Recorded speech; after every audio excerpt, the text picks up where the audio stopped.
ওমরে ফারুক রাদিয়াল্লাহু তাআলা আনহু এই হাদিসটা বর্ণনা করেন। তিনি বলেন যে আমরা একবার বিষ্ণু ইসলামের পাশে বসা, হঠাৎ সামি'না দাওয়িয়া সাউতিন নাহাল, মৌমাছির ভনভন ভনভন শব্দ শুনতে পেলাম, কিন্তু তাকিয়ে দেখি কোনো মৌমাছি নাই। তখন বুঝলাম যে রাসূল সাল্লাল্লাহু আলাইহি ওয়াসাল্লাম ওহী রিসিভ করছেন। কি রিসিভ করছেন? ওহী রিসিভ করছেন। ঠিকই রাসূল সাল্লাল্লাহু আলাইহি ওয়াসাল্লাম কিবলামুখী হলেন, ফাস্তাকবালাল কিবলা। অনেকক্ষণ তিনি চুপ করে গম্ভীর হয়ে বসে থাকলেন, ওহী রিসিভ করলেন। এরপর সাহাবাদের দিকে তাকিয়ে উনি হেসে দিলেন। হেসে বললেন, এইমাত্র সূরাতুল মুমিনুনের প্রথম 10টা আয়াত আমার উপর নাজিল হয়েছে, এবং এই 10টা আয়াতে মুমিনদের 7টা বিশেষ বৈশিষ্ট্যের কথা বলা হয়েছে। মান আকামা হুন্না দাখালাল জান্নাহ, যেই 7টা বৈশিষ্ট্য নিজের মধ্যে ধারণ করবে সে আল্লাহর জান্নাতের ওয়ারিস হয়ে যাবে। এবং এই আয়াতগুলো বলে আল্লাহ তাআলা সবশেষে এমনটাই বলেছেন যে উলাইকা হুমুল ওয়ারিসুন আল্লাযীনা ইয়ারিসুনাল ফিরদাউসা হুম ফিহা খালিদুন। যারা এই 7টা বৈশিষ্ট্য নিজের মধ্যে ধারণ করবে তারা জান্নাতুল ফিরদাউসের ওয়ারিস হয়ে যাবে, উত্তরাধিকার হয়ে যাবে। ওয়ারিস বুঝেন তো না? ওয়ারিস, ওয়ারিস মানে হচ্ছে আপনি বাবার কাছ থেকে ইনহেরিটেন্স হিসেবে যেটা পেলেন। বাংলাদেশে দেখবেন যে অনেক জমি জমার মধ্যে প্লটের মধ্যে সাইনবোর্ড দেয়া থাকে যে ক্রয় সূত্রে এই জমির মালিক অমুক, বায়না সূত্রে এই জমির মালিক অমুক, তারপর ওয়ারিস সূত্রে এই জমির মালিক আব্দুর রহমান লেখা থাকে না এরকম। ওয়ারিস সূত্রে মানে এটা উনি কিনে নাই, এটা ওনার কার কাছ থেকে? বাবার কাছ থেকে পেয়েছেন, উত্তরাধিকার সূত্রে পেয়েছেন। তো দেখেন আল্লাহ তাআলা এই শব্দটাই, লিটারালি এই শব্দটাই ব্যবহার করেছেন যে আল্লাযীনা ইয়ারিসুনাল ফিরদাউসা হুম ফিহা খালিদুন। বিশ্বাসীরা যদি এই 7টা গুণ নিজের মধ্যে ধারণ করে তাহলে বাবার সম্পদে সন্তানের যেমনি ভাগ থাকে সে ওয়ারিস হয়, আমার এই উম্মতেরা, আল্লাহর এই বান্দারা জান্নাতুল ফিরদাউসের ওয়ারিস হয়ে যাবে। তো বলেন আমরা জান্নাতুল ফিরদাউসের ওয়ারিস হতে চাই কি চাই না? চাই, সবাই চাই। হ্যাঁ বলেন বলেন, চাই তো? ইনশাআল্লাহ ইনশাআল্লাহ, আল্লাহুম্মা জাআলনা মিনহুম। তোমরা তাহলে শুনি আল্লাহ তাআলা কি বৈশিষ্ট্যের কথা বললেন যেগুলো ধারণ করলে আমরা জান্নাতুল ফিরদাউসের ওয়ারিস হব। আম্মা জান আয়েশা রাদিয়াল্লাহু তাআলা আনহাকে সাহাবারা জিজ্ঞেস করতেন যে আম্মা জান কাইফা কানা খুলুকু রাসূলিল্লাহ, আল্লাহ রাসূল সাল্লাল্লাহু আলাইহি ওয়াসাল্লামের আচরণ কেমন ছিল? তিনি বলতেন কানা খুলুকুহু আল কুরআন, রাসূল সাল্লাল্লাহু আলাইহি ওয়াসাল্লামের আচরণ ছিল কোরআনের মতো আচরণ। উম্মে সালামা রাদিয়াল্লাহু তাআলা আনহা আমাদের আরেক আম্মা জান, ওনাকে জিজ্ঞেস করা হলে উনি বলতেন রাসূল সাল্লাল্লাহু আলাইহি ওয়াসাল্লাম যখন রাস্তা দিয়ে হেঁটে যেতেন কাআন্নাল কুরআনা ইয়ামশি আলাল আরদ, মনে হতো লিভিং কোরআনটা রাস্তা দিয়ে হেঁটে যাচ্ছে। তো সাহাবারা যখন আরো ইন ডিটেইল জানতে চাইলেন তখন আম্মা জান আয়েশা বললেন তোমরা সূরা মুমিনুনের প্রথম 10 আয়াত পড়ো, এই 10 আয়াতে যা যা আল্লাহ বলেছেন এটাই ছিল খুলুকু রাসূলিল্লাহ, এটাই ছিল বিশ্বনবীর আচরণ। তো আসুন আমরা দেখি রাসূল সাল্লাল্লাহু আলাইহি ওয়াসাল্লামের আচরণ কেমন ছিল এবং কোন বৈশিষ্ট্যগুলো থাকলে আল্লাহ তাআলা আমাদেরকে জান্নাত দিয়ে ধন্য করবেন। সূরাতুল মুমিনুনটা আল্লাহ তাআলা শুরু করছেন ক্বাদ আফলাহাল মুমিনুন আল্লাযীনা হুম ফি সালাতিহিম খাশিউন, অর্থাৎ সফল হয়েছে তারা, ঈমান এনেছে যারা। প্রথম আয়াতের অর্থ হচ্ছে ক্বাদ আফলাহাল মুমিনুন, বিশ্বাসীরাই সফল হয়েছে। আল্লাহ তাআলা সফলতার মানদণ্ড এখানে ফিক্স করেছেন, ক্রাইটেরিয়া ফিক্স করেছেন ঈমান, বিশ্বাস, যেটা সবচাইতে দামি। সবচাইতে দামি কি? ঈমান, সবার উপরে ঈমান। এজন্য যারা ঈমান এনেছে আল্লাহর উপর, যারা বিশ্বাস স্থাপন করেছে তারাই সফল হয়েছে। তো এই বিশ্বাসীদের কিছু গুণাবলী থাকতে হবে, কিছু ফিচার থাকতে হবে, তবেই তারা জান্নাতের ওয়ারিস হবে। সেগুলো কি আল্লাহ শুরু করছেন। আল্লাহ বললেন প্রথম বৈশিষ্ট্য হচ্ছে আল্লাযীনা হুম ফি সালাতিহিম খাশিউন। 7টা বৈশিষ্ট্যের প্রথমটা বলতেছি, যারা সফল হয়েছে বিশ্বাসীরা, ওই বিশ্বাসীরা যারা তাদের সালাতে বিনয়াবনত থাকে, বিনম্র থাকে। সালাত যখন আদায় করে তারা খুশু খুদুর সাথে সালাত আদায় করে, এটা হচ্ছে প্রথম বৈশিষ্ট্য, বিনয়ের সাথে। খুশু খুদু মানে হচ্ছে অন্তরের একাগ্রতা এবং অঙ্গ প্রত্যঙ্গের একাগ্রতা। খুব সহজে আপনার অন্তরটাও থাকবে, এখানে আল্লাহর ভয় থাকবে, একাগ্র চিত্তে আপনি আল্লাহকে স্মরণ করবেন, আবার অঙ্গ প্রত্যঙ্গগুলো ঠিক থাকবে, এগুলো নড়াচড়া করবে না। আমরা অনেকে সালাতে দাঁড়ালে খুব বেশি নড়াচড়া করি, সালাতে কিন্তু খুব বেশি মুভমেন্ট করা যায় না, এটা নিষেধ। খুব জরুরি প্রয়োজন ছাড়া মুভমেন্ট করা নিষেধ। আল্লাহ বলেন আল্লাযীনা হুম ফি সালাতিহিম খাশিউন, প্রথম বৈশিষ্ট্য হচ্ছে যারা তাদের সালাতে বিনয়াবনত থাকবে, একাগ্র চিত্তে সালাত আদায় করবে। এতটা একাগ্র চিত্তে তারা অন্তরের মধ্যে এই উপলব্ধি ধারণ করবে যে আমি যে ইবাদত করছি এটা আল্লাহ দেখছেন, Allah is watching me, Allah is observing me, Allah তাআলা সরাসরি দেখছেন। এবং রাসূল সাল্লাল্লাহু আলাইহি ওয়াসাল্লাম এটাই বলেছেন যে আনতা আবুদাল্লাহা কাআন্নাকা তারাহু ফাইন লাম তাকুন তারাহু ফাইন্নাহু ইয়ারাক, এমন ভাবে ইবাদত করো মনে করো যে তুমি আল্লাহকে দেখছো। আর এটা যদি ভাবতে, এই উপলব্ধি আনতে যদি কষ্ট হয়, তাহলে অন্তত এতটুকু তো ভাবো যে আল্লাহ তোমায় দেখছেন, আল্লাহ আমাকে দেখছেন। এই ভাবনাটা অন্তরে আনা যায় না? চাইলেই আনা যায়। আমরা যেন এই উপলব্ধিটা নিজেদের মধ্যে, রিয়েলাইজেশনটা বিল্ড আপ করার চেষ্টা করি যে আমি যে মুসল্লায় দাঁড়ালাম, এই যে আমি কিয়ামুল লাইল করতেছি, এই যে তারাবিতে আমি 20 রাকাত পড়তেছি লম্বা সময় ধরে, আল্লাহ কিন্তু দেখছেন। আমার সিজদা, আমার রুকু, এগুলো আল্লাহ তাআলা সরাসরি কি করছেন? দেখছেন। এই ফিল নিয়ে যদি আপনি সালাতে দাঁড়ান, এটা হচ্ছে খুশু খুদু। সাহাবারা এতটা বিনয়বনত ভাবে একাগ্র চিত্তে নিমগ্ন হয়ে সালাতে প্রবেশ করতেন, মরুভূমির মাঝখানে ওনারা সালাত পড়ার সময় মাঝে মাঝে মরুভূমির পাখি এসে ওনাদের কাঁধে বসে যেত, মাথায় বসে যেত। পাখিগুলো মনে করতো এগুলো হয়তো খেজুর গাছ টাছ কিছু একটা হবে। কি হবে? খেজুর গাছ হয়তো হবে। আবার যখন রুকুতে যেতেন, পাখি উড়াল দিত। তার মানে কি, খুব বিনয়বনত ভাবে, বিনম্র চিত্তে ওনারা সালাত পার করতেন। তাহলে এটা হচ্ছে প্রথম বৈশিষ্ট্য। প্রিয় ভাইরা, আমরা যেন সালাতে অত্যন্ত বিনয়ের সাথে, একাগ্র চিত্তে, with full of solemnity and submission, একটা সাবমিসিভ ভাব যেন আপনার থাকে, যে আপনি নিজেকে সর্বোচ্চ উজাড় করে নিজেকে আল্লাহর কাছে পেশ করছেন। এই অ্যাটিটিউডটা যেন আমাদের নামাজের মধ্যে থাকে। এটা হচ্ছে 1 নম্বর বৈশিষ্ট্য, আল্লাযীনা হুম ফি সালাতিহিম খাশিউন, যারা বিনয়বনত ভাবে থাকে। অনেকে বলে, হুজুর মন বসে না নামাজে আমার। এটা অনেকের প্রশ্ন, অনেকের জিজ্ঞাসা, যে মনটা ধরে রাখতে পারি না, নামাজে দাঁড়ালেই সারাদিন যেটা মনে হয় না ওইটা নামাজে মনে চলে আসে। এরকম হয় না? সারাদিন এটাকে কি যেন ভাবতেছিলাম মনে নাই, নামাজে দাঁড়ালেই মন চলে আসে। তারপরে মনকে আরবিতে বলে, অন্তরকে বলে কলব। কলব মানে যেটা খুব নড়াচড়া করে, মুভমেন্ট করে, ওইটাই কলব। মন দেখবেন এদিকে ছোটে, ওদিকে ছোটে। ওই যে আমরা ছোটবেলায় একটা গান শুনতাম, গানটা হচ্ছে পাগল মন, মন কেন এত কথা বলে। মানে মন এদিকে ছোটে, ওদিকে ছোটে, মনকে ধরে রাখা বড্ড জটিল, কষ্টকর।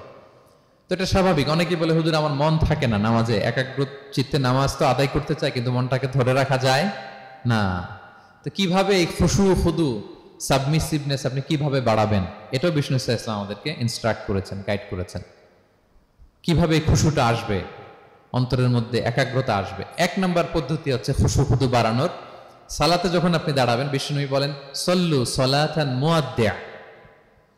বিষ্ণু বলেন, মনে করো যে নামাজটা পড়তেছো এটা হতে পারে তোমার বিদায়ী নামাজ, শেষ নামাজ জীবনের। হতে পারে না?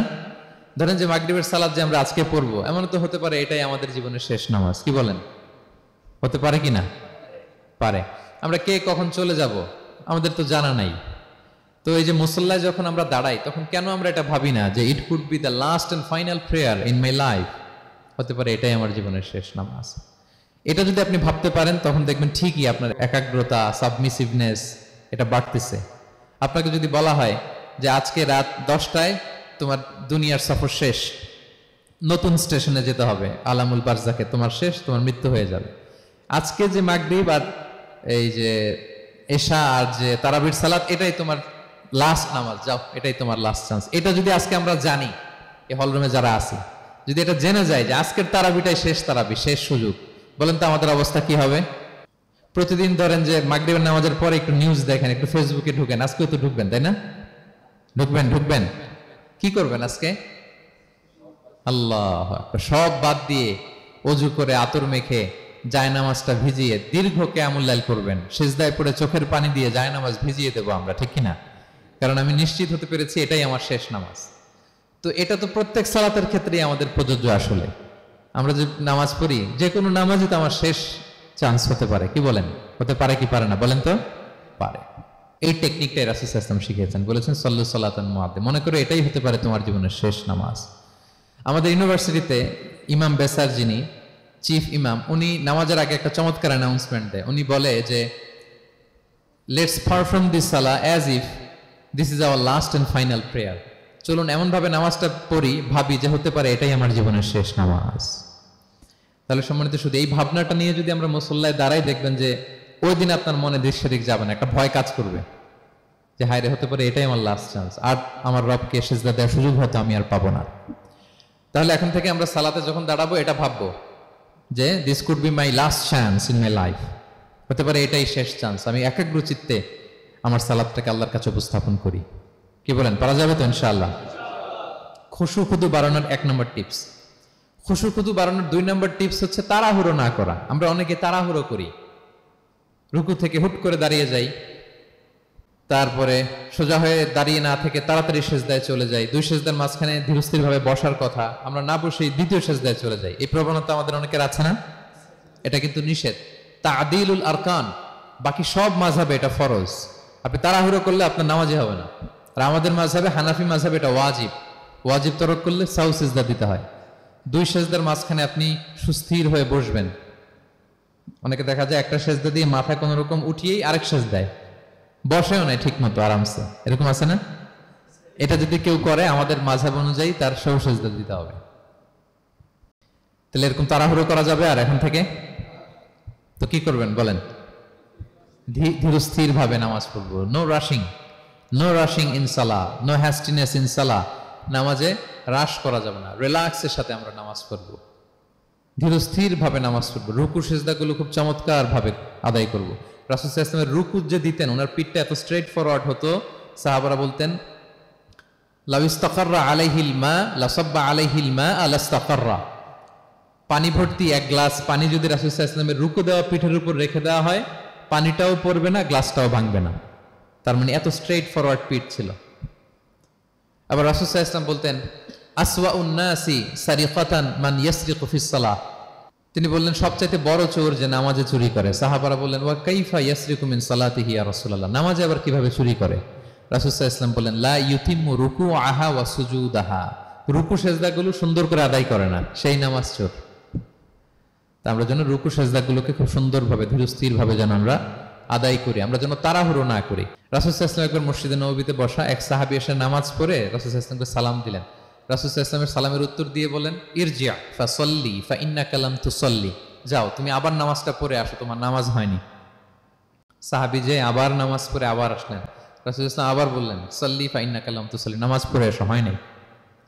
আবার গেলেন, আসলেন, আবার বললেন তুমি নামাজটা পড়ে আসো, হয়নি। এবার তো বেচারা কেঁদে দিয়ে বলে ইয়া রাসূলুল্লাহ লা উহসিনু মিন যালিক, এর চেয়ে ভালো পারি না আমি, আপনি আমাকে শিখিয়ে দেন। রাসূল সাল্লাল্লাহু আলাইহি ওয়াসাল্লাম তখন বললেন যখন নামাজে দাঁড়াবা ফাতিহা পড়বা আর একটা সূরা মেলাবা, ধীরস্থির ভাবে দাঁড়াবা। যখন রুকুতে যাবা হাত্তা তাতমাইন্না রাকিআন, ধীরস্থির ভাবে রুকু করবা। তুমি তাড়াহুড়ো করেছো, রুকু থেকে যখন সোজা হয়ে দাঁড়াবা ধীরস্থির ভাবে দাঁড়াবা, নাকি তাড়াহুড়ো করবেন?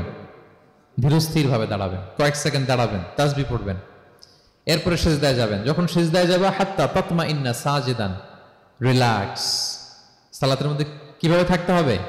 উইথ রিল্যাক্সেশন, রিল্যাক্সের সাথে তুমি সিজদা দিবা। দুই সিজদার মাঝখানে বসে আবার রিল্যাক্স, আবার তুমি ধীরস্থির ভাবে বসবা। এইভাবে পুরো সালাতটা প্রত্যেকটা রাকাত তুমি এভাবে আদায় করবে। তার মানে সালাতে তাড়াহুড়ো করতে বিষ্ণু ইসলাম নিষেধ করেছেন। এমনকি অনেক সময় আমরা রুকু পাবো না বলে দৌড়ে যে সালাতে অংশগ্রহণ করি, এটাও নিষেধ করেছেন। আমরা অনেক সময় এরকম করি না? মাগরিবের নামাজে রুজু করতেছি, ইমাম সাহেব ওয়াদ-দুহা ওয়াল-লাইলি ইযা সাজা, এই সূরাটা তো মুখস্থ, তো টের পাচ্ছি যে আমি এখন মুখ ধুইতেছি আর সূরা দোহা তো শেষ হয়ে যাবে, কোন রকম ওযু করে দৌড়ে যে অংশগ্রহণ করে যাতে রাকাতটা পায়, এটা নিষেধ করেছেন বিষ্ণু ইসলাম। এটা করবেন না। আপনি ধীরস্থির ভাবে ওযু করবেন, ধীরস্থির ভাবে যাবেন, তাড়াহুড়ো করবেন না। আপনি কার সামনে যাচ্ছেন? মালিকুল আমলাক, রাজা ধীরাজ, আরশের অধিপতি। আপনি তাড়াহুড়ো করে গেলে তো আপনি হাঁপাতে হাঁপাতে অস্থির হয়ে যাবেন, ব্রেথ ইন ব্রেথ আউট করতে করতে। ধীরস্থির ভাবে যাবেন, অংশগ্রহণ করবেন। রাসূল সাল্লাল্লাহু আলাইহি ওয়াসাল্লাম বলেন ইদা উকিমাতিস সালাতু ফালা তা'তুহা তাসআউন, নামাজ শুরু হয়ে গেলে দৌড়ে দৌড়ে যে অংশগ্রহণ করবে না। আলাইকুম বিসাকিনা, ধীরস্থির ভাবে যে অংশগ্রহণ করবে। ফামা আদরাকতুম ফাসাল্লু, ধীরস্থির ভাবে যে যতটুকু পাও অতটুকুই পড়ো। ওমা ফাতাকুম ফাআতিমু, যেটা ছুটে যায় নিজে পরে দাঁড়িয়ে আদায় করে নাও। সুবহানাল্লাহ বিহামদি, কত সহজ করে দিয়েছেন। তাহলে সালাতে তাড়াহুড়ো করা যাবে?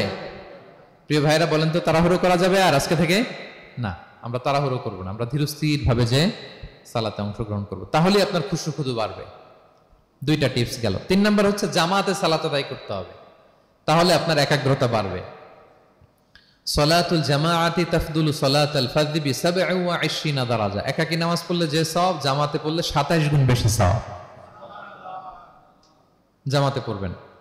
রাসূল সাল্লাল্লাহু আলাইহি ওয়াসাল্লাম সবসময় জামাতে সালাত পড়তেন। ইন্তেকালের আগেও এই সালাতের ব্যাপারে তিনি আমাদেরকে ওসিয়ত করেছেন, বলেছেন আসসালাতু আসসালাত ওয়া মা মালাকাত আইমানুকুম। ইন্তেকালের আগ মুহূর্ত, এখনই রূহ কবজ হবে, এর আগে উনি কি বলেছেন? সালাত, উম্মতেরা সালাত, নামাজ, নামাজ যেন নষ্ট না হয়। উমর ফারুক রাদিয়াল্লাহু তাআলা আনহুর সময়ে একজন অগ্নি উপাসক ছিল, তার নাম আবু লুলু আল মাজুসি। উনি মুগীরা ইবনে শুআবা রাদিয়াল্লাহু তাআলা আনহু নামে এক সাহাবীর দাস ছিলেন, মুকাতাব দাস। কন্ট্রাক্ট ছিল যে এত টাকা দিলে তাকে আজাদ করা হবে। তো এই অগ্নি উপাসক মাজুসি এসে ওমরে ফারুককে বলে, খলিফাতুল মুসলিমিন, আমার মালিক সাহাবী মুগীরা আমার কাছে প্রতিদিন অনেক টাকা চার্জ করে।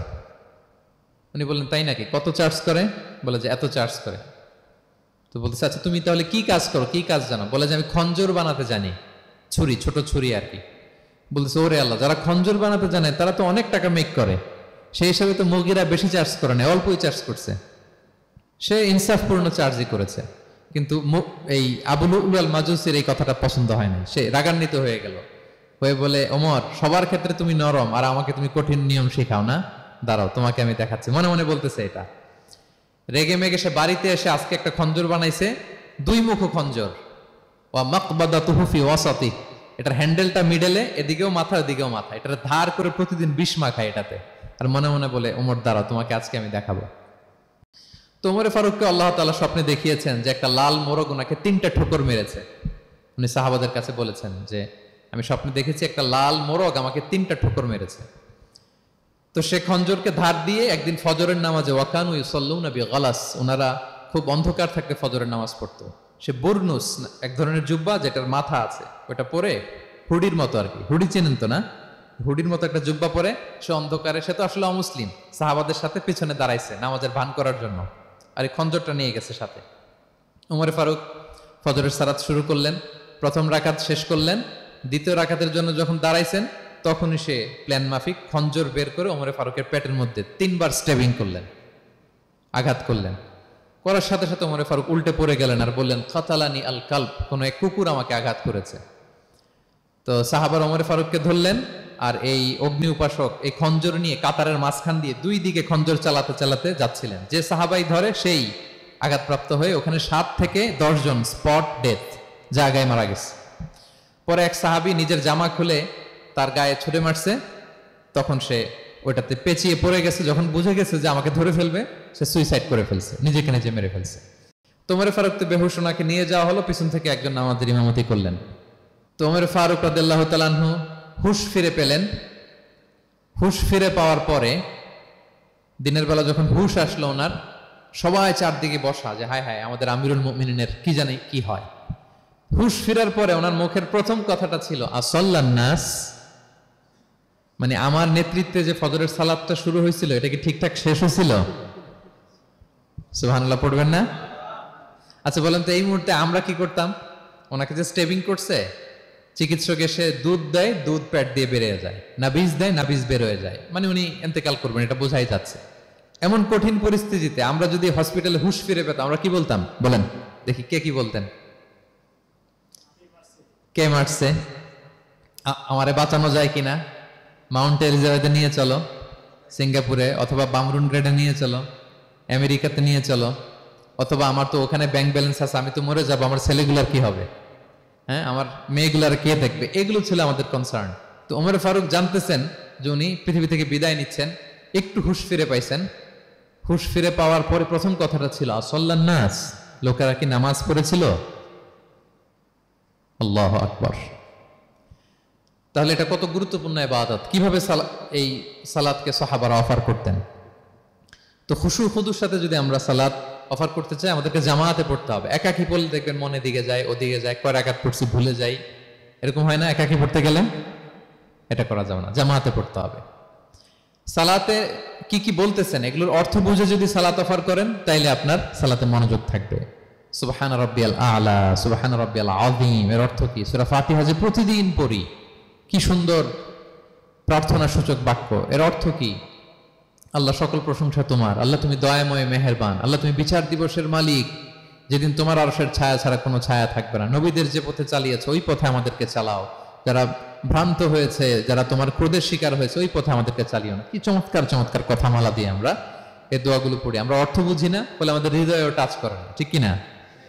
দেখবেন আরব শায়েকরা যখন কিয়ামুল লাইল করে, তারাবির সালাত পড়ায়, অনেক অনেক আয়াতে ওনারা ডুকরে ডুকরে কেঁদে ওঠে আওয়াজ করে।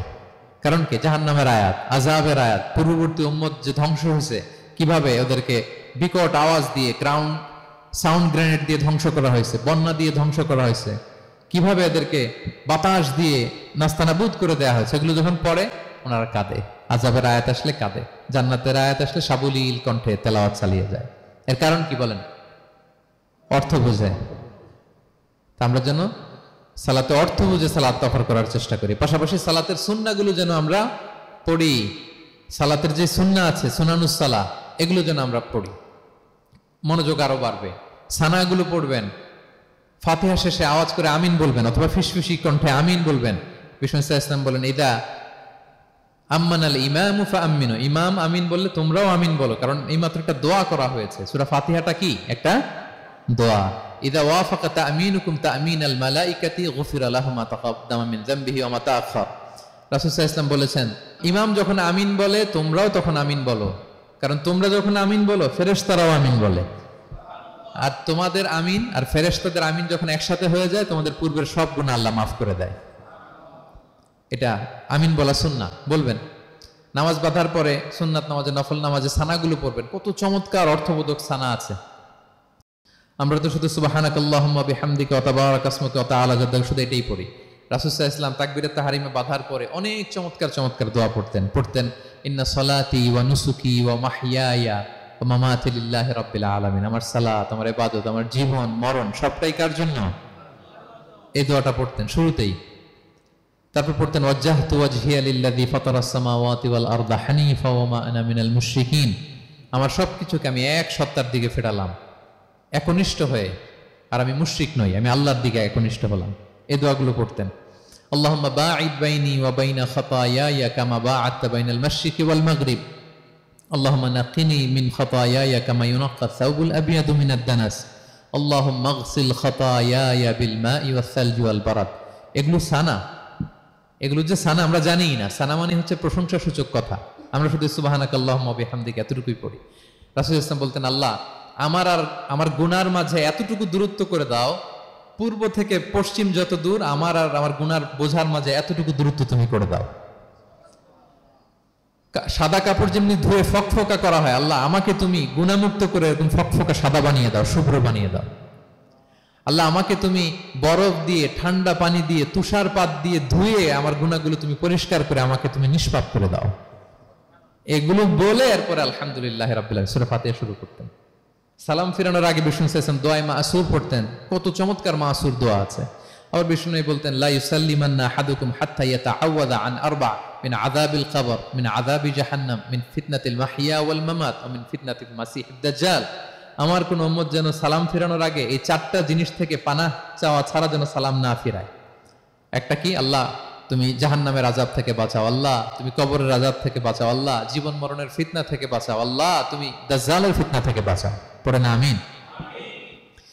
তো এত এঙ্গেজমেন্ট যদি আপনার নামাজে থাকে, আপনার মন এদিক সেদিক যাবে? হ্যাঁ, আপনি অর্থ খেয়াল করতেছেন, আযাবের আয়াত আসলে আপনি অশ্রুসিক্ত হচ্ছেন, আপনি দোয়ায়ে মাসুর পড়ছেন, আপনি সানা পড়ছেন, আপনি দীর্ঘ সময় কিয়ামুল লাইল করতেছেন, আপনার মনে এদিক সেদিক ছুটবে? বলেন তো ছুটবে না। এই টিপস গুলো বিষ্ণু সাল্লাল্লাহু আলাইহি ওয়াসাল্লাম শিখিয়েছেন। এগুলো যদি আমরা পালন করি, তাহলে আল্লাযীনা হুম ফি সালাতিহিম খাশিউন, বিনম্র চিত্তে সালাত আদায়কারী হিসেবে আমরা আল্লাহর কাছে পরিগণিত হব। তাহলে প্রথম নাম্বার শর্তটা বুঝতে পারছেন কিভাবে সালাত আদায় করতে হবে? হ্যাঁ বলেন তো একজন, কি করতে হবে? কিভাবে সালাত? খুশুর সাথে, বিনয় অবনত চিত্তে, সাবমিসিভ ভাবে, নাকি তাড়াহুড়ো করবেন? কিভাবে পড়বেন নামাজ? ধীরে সুস্থে, উইথ রিল্যাক্স। দুই নম্বর আল্লাহ বলেন ওয়াল্লাযীনা হুম আনিল লাগবি মুরিদুন। এক নম্বরে তো তারা নামাজে যখন দাঁড়ায় ধীর স্থির ভাবে খুশুর সাথে পড়ে। দুই নম্বর হচ্ছে তারা অনর্থক কাজ থেকে বিরত থাকে।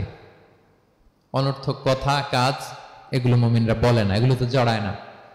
মিনিংলেস কোনো কাজের সাথে বিশ্বাসীদের কোনো সম্পর্ক, অর্থবোধক কাজ, ভালো কাজ, কল্যাণমূলক কাজ, সামাজিক কাজ, মানবতার কল্যাণে যে কাজগুলো আছে এগুলোর সাথে তারা জড়ায়। বিষ্ণু ইসলাম বলেছেন, মিন হুসনি ইসলামিল মারই তারকুহু মা লা ইয়ানি। ব্যক্তির ইসলামের সৌন্দর্য হচ্ছে যে ব্যক্তি এমন কোনো কাজ করবে না যেটার কোনো মিনিং নাই, মিনিংলেস কাজ থেকে সে বেঁচে থাকবে। মুহাদ্দিসিনে ইকরাম এই হাদিসটাকে বলে রুবউদ্দিন, মানে দিন ইসলামকে যদি 4 ভাগ করেন, এই 4 ভাগের 1 ভাগের কথা এই হাদিসের মধ্যে চলে আসছে। সেটা কি? যে বিশ্বাসীরা কোনো অনর্থক কাজে জড়ায় না নিজেদেরকে। অনর্থক কাজ, কথাবার্তা, অপ্রয়োজনীয় আড্ডা, অপ্রয়োজনীয় খুশগল্প, অন্যকে নিয়ে সমালোচনা, অন্যের গীবত, শেকায়াত, ওর এই সমস্যা, ওর এই সমস্যা। চায়ের আড্ডাতে আমরা এরকম সমালোচনার ঝড় তুলি, ঠিক কিনা বলেন? ঠিক কিনা? এটা করা যাবে না। আপনি জান্নাতেরও ওয়ারিস হবেন, আবার চা মুখে নিয়ে আপনি শেকায়াত করবেন, গীবত করবেন, দুইটা একসাথে যাবে না। তাহলে বিশ্বাসীরা কোনো অনর্থক কাজে জড়ায় না, মিনিংলেস কাজে জড়ায় না। তারা ভালো কাজে, কল্যাণের কাজে জড়ায়। মিনিংলেস কোনো কথাও বলে না, কারণ তারা জানে মা ইয়ালফিযু মিন কাউলিন ইল্লা লাদাইহি রাকীবুন আতীদ। আমরা যা বলি, মুখ নিঃসৃত যা বের হয়, এটাকে লিখে রাখার জন্য একদল ফেরেশতা আছে, রাকীব পর্যবেক্ষণকারী, আতীদ একেবারে প্রহরীর মতো আছে। বললেই টুকে নেয়, বললেই টুকে নেয় সব। সূরা ইয়াসিন আল্লাহ বলেন ওয়া কুল্লা শাইইন আহসাইনাহু ফি ইমামিন মুবিন। আমি ইমামুম মুবিন নামক এক দালিলি রেজিস্ট্রি খাতায় সব কিছু তুলে রাখছি, সব পাই টু পাই আপনি পাবেন। আপনি অবাক হবেন, মা লি হাযাল কিতাবি লা ইউগাদিরু সাগীরাতান ওয়ালা কাবীরাতান ইল্লা আহসাহা। এটা কেমন আমলনামা, ছোট্ট ভালো কাজ করেছে ওইটাও আছে, ছোট্ট খারাপ করেছে ওইটাও আছে। অবাক হবেন আপনি, সব আল্লাহ তাআলা সেখানে তুলে রাখবেন। তো বিশ্বাসীরা কোনো অনর্থক কথা কাজের সাথে জড়ায় না, এজন্য কারণ তারা জানে এগুলো সব রেকর্ডেড, সব রেকর্ডেড। আপনার কোনো কাজ যদি রেকর্ড করা হয় এবং বলা হয় যে এটা গণমানুষের কাছে উপস্থাপন করা হবে, আপনি কি করবেন তখন বলেন তো? খুব সতর্ক হয়ে চলবেন, সতর্ক হয়ে বলবেন। হ্যাঁ, এই যে আমরা যে এই ক্যামেরা থাকলে যেভাবে কথা বলি, সবসময় কি এইভাবে বলি না? আমরা যখন নিজেদের ঘরোয়া আড্ডায় বসে আমরা কত কথা বলে ফেলি, ইনফরমাল অনেক কথা বলি, যেগুলো ক্যামেরা থাকলে বলি না, কারণ এটা ফরমাল, এটা কোটি মানুষের কাছে যাবে, সবাই শুনবে, সবাই জানবে, এজন্য আমরা সাবধান হয়ে কথা বলি। কি বলেন? তো এই যে এই ক্যামেরা কিন্তু অদৃশ্য ক্যামেরা চারদিকে আমাদের, ইমামুম মুবিন নামক অদৃশ্য ক্যামেরা দিয়ে সব রেকর্ড করা হচ্ছে। রেকর্ড করে দিচ্ছেন কে? পাই টু পাই হিসাব চাওয়া হবে। আল্লাহর সুপ্রিম কোর্টের কাঠগড়ায় সব হিসাব চাইবেন আল্লাহ তাআলা, আপনি যে দেখবেন। তো বিশ্বাসীরা এই সেন্সটা মাথায় রাখে, সব যেহেতু রেকর্ডেড, যা মনে চায় মুখ দিয়ে বলা যাবে, যা মনে চায় করা যাবে না। এজন্য অহেতুক কথাবার্তা, অহেতুক সমালোচনা, অহেতুক গসিপিং, অহেতুক কমেন্টস এগুলো করব না। এখন সোশ্যাল মিডিয়ার যুগে দেখবেন যে কমেন্টসের বন্যা বয়ে যায়, যার যেটা মনে চায়, কারণ ধরার কেউ নাই, দেখার কেউ নাই, বলার কেউ নাই, যা মনে চায় লিখতে থাকে। হ্যাঁ, বিশাল একজন বড় মাপের লোক, তার ওখানে যে লিখতেছে যা মনে চায়, গালি গালাজ, ওনাকে অ্যাডভাইস দেওয়া, নাসিহাত দেওয়া ইচ্ছে মতো। বিশ্বাসীরা এটা করে না, তারা অনর্থক কোনো কাজে জড়ায় না, এবং কেউ জড়াতে চাইলেও তাকে স্পেস দেয় না। একদল আছে দেখবেন যে আপনি আজে বাজে কাজে জড়ান না, এটা আবার অনেকের ভালো লাগে না, তো তারা এসে আপনাকে জড়াতে চাবে, তর্ক করবে, আপনার সাথে ডিবেট করবে, পায়ে পাড়া দিয়ে ঝগড়া করবে। এরকম আছে না নাই? আপনার কমেন্ট বক্সে এসে দেখবেন যে গালি দিবে, হ্যাঁ, ট্যাগিং করবে, পোক করবে, মানে আপনাকে অস্থির বানাতে চাইবে। আপনি কি করবেন? আপনিও আরেকটা গালি দিয়ে দিবেন কমেন্টসে। আপনারও তো স্বাধীনতা আছে নাকি? আপনি দিবেন গালি, কি করবেন? সালাম দিবেন। কি দিবেন? ওয়া ইযা খাতাবাহুমুল জাহিলুনা ক্বালু সালামা। সূরা ফুরকানে আল্লাহ বলেছেন যে মূর্খরা যখন অনর্থক তর্ক করতে আসতে চায়, বিশ্বাসীরা তাদের সাথে ওই ফাঁদে তারা পা দেয় না, তারা কি করে? সালাম দিয়ে কেটে পড়ে। তাহলে পায়ে পাড়া দিয়ে যদি কেউ এখন থেকে ঝগড়া করতে চায় আমাদের সাথে, আমরা কি করব? সালাম দিয়ে ওখান থেকে কেটে পড়ব। তাহলে বিশ্বাসীদের 2 নম্বর বৈশিষ্ট্য, ওয়াল্লাযীনা হুম আনিল লাগবি মুরিদুন, বিশ্বাসীরা অনর্থক কাজে জড়ায় না। 3 নম্বর হচ্ছে ওয়াল্লাযীনা হুম লিযাকাতি ফাইলুন, বিশ্বাসীরা তাদেরকে যদি আল্লাহ তাআলা ধন সম্পদ দিয়ে সমৃদ্ধশালী করে, তারা যাকাত দেয়। কি দেয়? আপনারা যাকাত দেন তো নাকি?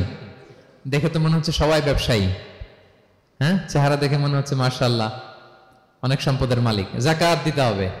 আমরা যে যাকাত দেই, এটাকে আমরা করুণা করি বলেন তো? না, যাকাত হচ্ছে গরিবের হক। ওয়াফি আমওয়ালিহিম হাক্কুন লিসাইলি ওয়াল মাহরুম, আল্লাহ বলে ধনীদের সম্পদে গরিবদের অধিকার আছে।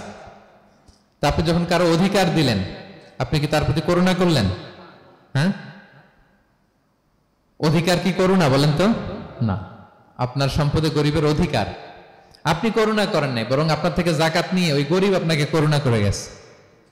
কারণ জাকাত নেয়া তার জন্য আবশ্যক না, আপনার দেয়া আবশ্যক। ও যদি বলে আমি জাকাত নিব না, তো আপনি কারে দিবেন? ও জাকাত গ্রহণ করে আপনাকে বাঁচালো, তাহলে credit goes to them, thanks goes to them. Islam চায় এই যে অর্থনৈতিক তারল্য, এটা সমাজে সবার কাছে থাক। এক পাশে গাছতলা, আরেক পাশে পাঁচতলা, এরকম বিভাজন ইসলাম চায় না। ইসলাম চায় সবার হাতে টাকা পয়সা থাক। কাইলা ইয়াকুনা দুলাতান বাইনাল আগনিয়া মিনকুম, টাকা পয়সা যেন শুধু ধনীদের মধ্যে সার্কুলেট না হয়, সবার কাছে যেন যায়। এজন্য আল্লাহ বলেন তোমাদের সম্পদে গরিবের অধিকার আছে। এটা করুণা না, এটা অধিকার। আর যদি এই ফরজ ইবাদত আপনি আদায় না করেন, আল্লাহ বলেন কঠিন শাস্তি তোমাদের জন্য অপেক্ষা করছে। আল্লাযীনা ইয়াকনিজুনা আয-যাহাবা ওয়াল ফিদ্দাতা ওয়া লা ইউনফিকুনহা ফি সাবিলিল্লাহ ফাবাশশিরহুম বিআযাবিন আলীম। স্বর্ণ জমায়, রূপা জমায়, ব্যাংক ব্যালেন্স, যাকাত দেয় না, তাদের জন্য কঠিন আযাব, কঠিন আযাবের সুসংবাদ দিয়েছেন আল্লাহ। দুঃসংবাদ না, সুসংবাদ। মানে হেয় করে, তুচ্ছ করে আল্লাহ তাআলা বলেছেন। ছেলে ইংরেজি পরীক্ষায় ফেল করছে, মা বলে ফেল করছে না, পড়াশোনা তো নাই, তোমার বাবা আসুক, এমন মাইট দিবে, মাইট দিলে মজা টের পাবা। আচ্ছা বলেন তো, মাইট দিলে কি মজা লাগে না ব্যথা লাগে? কিন্তু মা কি বলছে? মজা টের পাবা। মানে ওরে তুচ্ছ করে, তাচ্ছিল্য করে বলছে, মায়ের তীব্রতা বোঝানোর জন্য বলছে যে এমন মাইট দিবে, টের পাবা, দাঁড়াও, তোমার বাবা আসুক আজকে ঘরে। আল্লাহ ওইটাই বললেন। এই সম্পদগুলোকে লোহার খুন্তি বানিয়ে জাহান্নামের আগুনে পোড়ানো হবে। 3 জায়গায় সাকা দেওয়া হবে। তুকুয়া বিহা জিবাহুহুম, কপালে, পাজরে, পিঠে। আর বলা হবে হাযা মা কানাস্তুম, এগুলো তুমি জমায় রাখছিলা, দাও নাই মানুষকে। Bank balance, FDR, fixed deposit, price bond, এটা সেটা দাও নাই তুমি। আর হাদিসে এসেছে সুজা আন আকরা, টেকো সাপ হবে, মোস্ট ভেনোমাস স্নেক। সাপের মাথায় কিন্তু চুল গজায়, জানেন? সাপের মাথায় পশম আছে, কিন্তু যেই সাপের যেটা বেশি বিষাক্ত, এটার মাথায় পশমও থাকে না বিষের কারণে। এরকম সাপ, ওই সম্পদগুলো সাপ হয়ে ছোবল মারবে আর বলবে আনা মালুক, আমি তোমার প্রাইস বন্ড, আমি তোমার ব্যাংক ব্যালেন্স, আমাকে খাওয়ার জন্য তো রাখছিল, আজকে উপভোগ করো। আল্লাহু আকবার।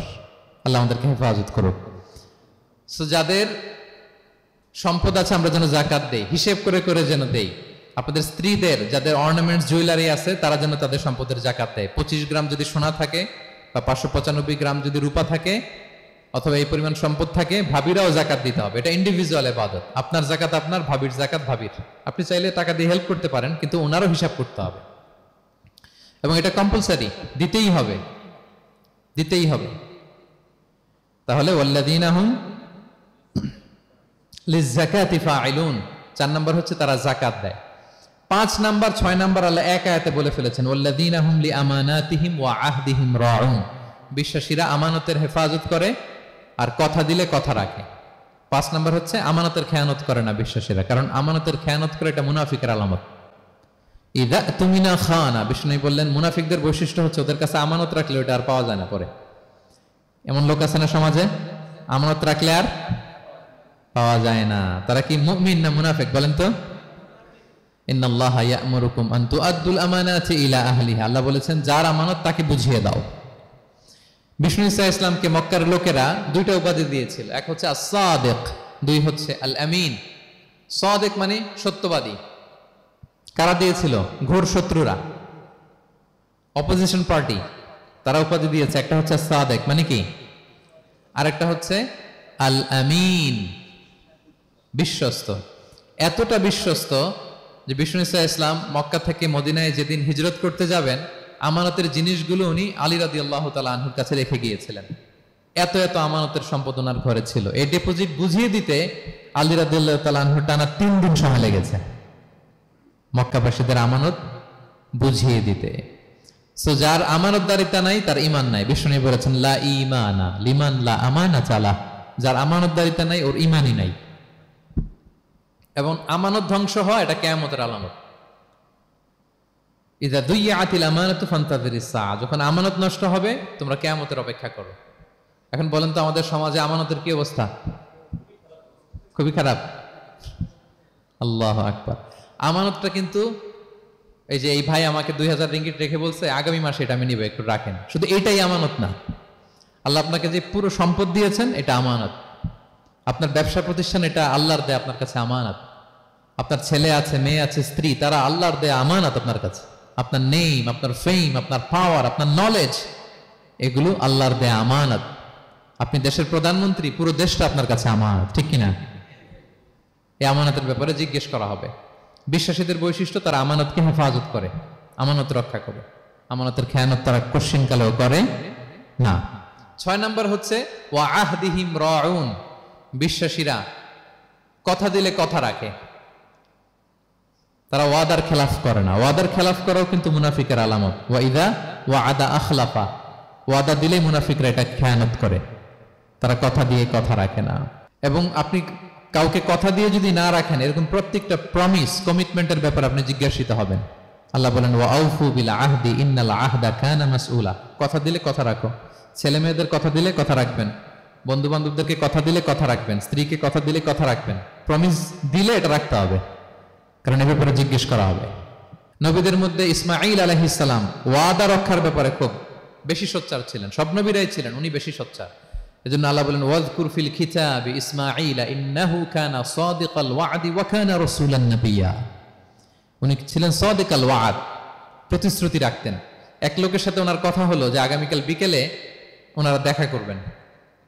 ইসমাঈল সাল্লাম বিকেলবেলা আগামীকাল যে এক গাছের নিচে কমিটমেন্ট ছিল যে অপেক্ষা করলেন, কিন্তু ওই লোক আসে নাই, ভুলে গেছে। ইসমাঈল সাল্লাম ভাবলেন আজকে ভুলে গেছে, মনে হয় আগামীকাল আসবে, আগামীকাল আমি যাব। এরপরের দিন আল্লাহ নবী ইসমাইল যে ওই লোকের জন্য ওখানে হাজির, কিন্তু ওই লোক ওই দিনও আসে নাই। ইসমাইল সাল্লাম বললেন মনে হয় এরপরের দিন আসবে। ইসমাইল সাল্লাম এরপরের দিনও যায় হাজির। এভাবে একদিন দুই দিন না, টানা 30 দিন উনি আসরের পরে ওই গাছের নিচে ওই লোকের জন্য অপেক্ষা করেছেন। কারণ ইন্নাল আহদা কানা মাসউলা, কথা দিলে কথা রাখতে হবে। তো এখন আমরা কথা দিয়ে কথা রাখি তো নাকি? রাখেন রাখেন, সবাই বলেন এই চেষ্টা করতে হবে, রাইট?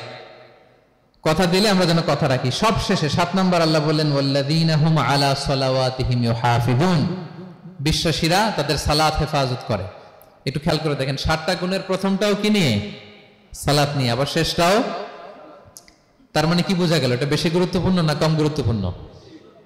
সব নষ্ট হতে পারে, মুমিনের নামাজ নষ্ট হতে পারে, নামাজকে হেফাজত করতে হবে। হাফিজু আলা সালাওয়াত, আল্লাহ বললেন তোমাদের নামাজগুলোকে তোমরা হেফাজত করো। আগের যুগের উম্মতেরা সিনাগোগে না গেলে ইবাদত করতে পারতো না, চার্চে না গেলে ইবাদত করতে পারতো না, কিন্তু আমরা মসজিদেও নামাজ পড়তে পারি, বাইরেও পড়তে পারি। 5টা বিশেষ বৈশিষ্ট্য আল্লাহ তাআলা বিশ্বনবী সাল্লাল্লাহু আলাইহি ওয়াসাল্লামকে দিয়েছিলেন। এর মধ্যে একটা হচ্ছে জুইলাত লি আল আরদু কুল্লুহা মাসজিদান ওয়া তাহুরা, আল্লাহ আমার জন্য পুরো জমিনটারে মসজিদ বানাই দিয়েছে। পুরো জমিন। আপনি ফ্লাই করতেছেন, বিমানে পড়তে পারবেন, আপনি সাগরে আছেন, জাহাজে পড়তে পারবেন, আপনি বিকেলবেলা মাঠে আছেন, ওযু থাকলে আল্লাহু আকবার বলে দাঁড়ায় যাবেন, বন্ধুদেরকে নিয়ে যে কোনো জায়গায় নামাজ পড়া যায়, ঠিক কিনা? এই নামাজ নিয়ে কোনো এক্সকিউজ চলবে না। No excuse will be granted that day. দাঁড়িয়ে পড়তে পারেন না, বসে পড়তে হবে। বসে পারেন না তো শুয়ে পড়তে হবে। শুয়ে পারেন না তো ইশারায় পড়তে হবে। ওযুর জন্য পানি নাই তো তায়াম্মুম করে পড়তে হবে, ঠিক কিনা? হাফিজু আলাস সালাওয়াত, সালাতের ব্যাপারে সচেষ্ট হও, কারণ এটা প্রথম হিসেব চাইবেন আল্লাহ। আল্লাহ বলেন আউয়ালু মা ইউহাসাবু বিহিল আবদু ইয়াউমাল কিয়ামাতি আস-সালাহ, কিয়ামতের সর্বপ্রথম হিসেব হবে নামাজের। আওয়াজ করে বলেন কিসের? ফা ইন সালুহাত সালুহা সাইরু আমালি, নামাজের হিসেব যদি সহজ হয় সব সহজ, আর নামাজের হিসেব যদি গন্ডগোল হয় পুরো আমল নামায় গন্ডগোল লেগে যাবে। প্রিয় ভাইরা, তাই আমরা যেন সালাতের ব্যাপারে যত্নবান হই, আমরা যেন খুশু খুজুর সাথে সালাত পড়ি, আমরা যেন অনর্থক কথাবার্তা কাজ থেকে যেন বেঁচে থাকি। আল্লাহ যাদেরকে আমাদেরকে সম্পদ দান করেছেন, আমরা যেন ফরজ যাকাতটুকু আদায় করি, আমরা যেন আমানতের ব্যাপারে সাবধান হই, সচেতন হই, আমানতকে যেন রক্ষা করি, আমরা যেন কথা দিলে কথা রাখি, এবং যে কোনো মূল্যে আমরা যেন সালাতকে হেফাজত করি। আমাদের সব মিস হতে পারে। কাজকে আমরা বলবো যে নামাজ আছে, নামাজকে বলা যাবে না আমার কাজ আছে, ঠিক কিনা বলেন? আওয়াজ করে বলেন ঠিক কিনা? কাজকে কি বলবো আমরা? নাকি নামাজকে বলবেন আমার একটু কাজ আছে? না, আমরা যেন সালাতের ব্যাপারে যত্নশীল হই, সচেতন হই। এই যে 7টা গুণের কথা বললাম, যারা এটার উপর আমল করবে, যারা এটা নিজের মধ্যে ধারণ করবে, আল্লাহ বলেন উলাইকা হুমুল ওয়ারিসুন, এরা ওয়ারিস, আল্লাযীনা ইয়ারিসুনাল ফিরদাউসা হুম ফিহা খালিদুন, তারা জান্নাতুল ফিরদাউসের ওয়ারিস হয়ে যাবে। আমরা যেন এই ভালো গুণগুলো, এই বৈশিষ্ট্যগুলো, এই ফিচার্সগুলো যেন নিজেদের মধ্যে আত্মস্থ করতে পারি, এবং জান্নাতুল ফিরদাউসের ওয়ারিস যেন আমরা হতে পারি। আল্লাহ তাআলা আমাদের সবাইকে কথাগুলো বোঝার ও আমল করার তৌফিক দান করুক। হাযা মা ইনদি ওয়াল ইলমু ইনদাল্লাহি আলাইহি তাওয়াক্কালতু ওয়া ইলাইহি উনীব।